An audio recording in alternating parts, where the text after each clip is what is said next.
I'm Jono Buchanan, and in this video we're going to look at the Drum Synth plugin within Logic Pro 10.5. As its name suggests, Drum Synth is a drum synthesizer. It allows us to create and tailor drum sounds specifically to the projects that we're working on using this brand new interface, which can either be used as a plugin in its own right or as a substitute for a pad within Drum Machine Designer. Let's see how it works.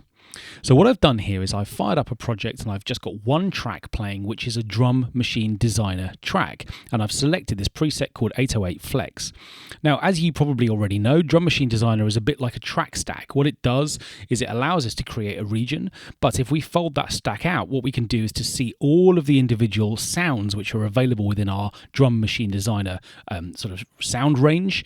And what happens is that as we program a note, it is assigned to a key in order to trigger a sound. So what I've done is to create a region, a very simple little pattern here for kick, snare and hats. Let's just close that back down, which sounds like this.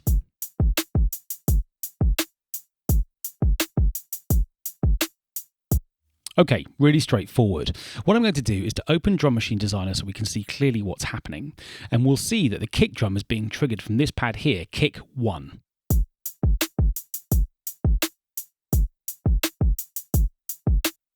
And if I click on that pad, what we'll see is that at the moment, this sound is a sample. It's playing back through one of Logic's new sampler engines. And of course, here, I'm in a position to change various things about it. Its pitch, its filter settings, and so on and so forth. But what I want to do is to swap this sound out, take it away from being a sample, and use Drum Synth instead. So I'm going to come down to this first sound here. I can see the quick sampler is being used at the moment. And what I'm going to do is I'm going to swap this for Drum Synth. And when I do that, instantly the display changes. What I've now got is a chance to tailor a more electronic sound to this particular instrument. So if we just solo this track for a second so we're hearing the kick by itself.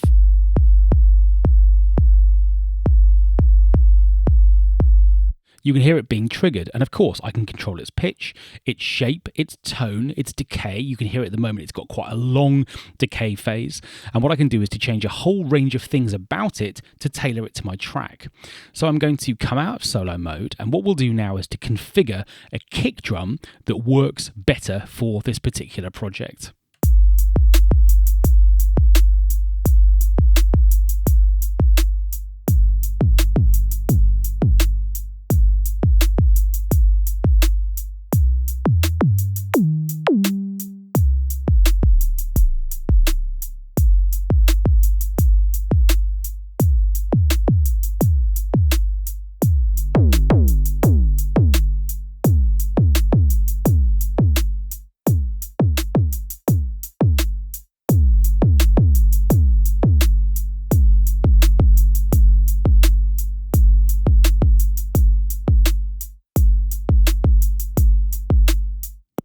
Okay, so you can hear how that's working really nicely. Now, let's find the snare.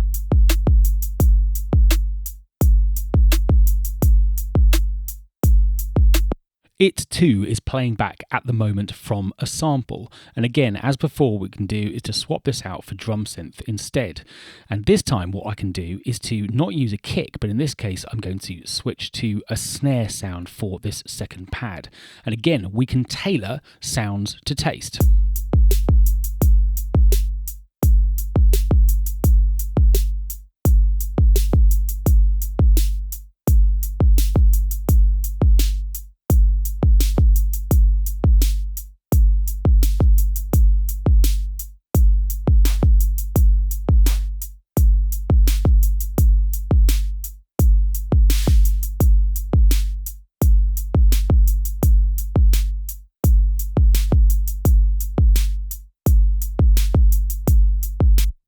So you can begin to see that with Drum Synth, what we have a chance to do is to configure a sound not as a sample, but as this artificially created drum sound like some classic drum machines.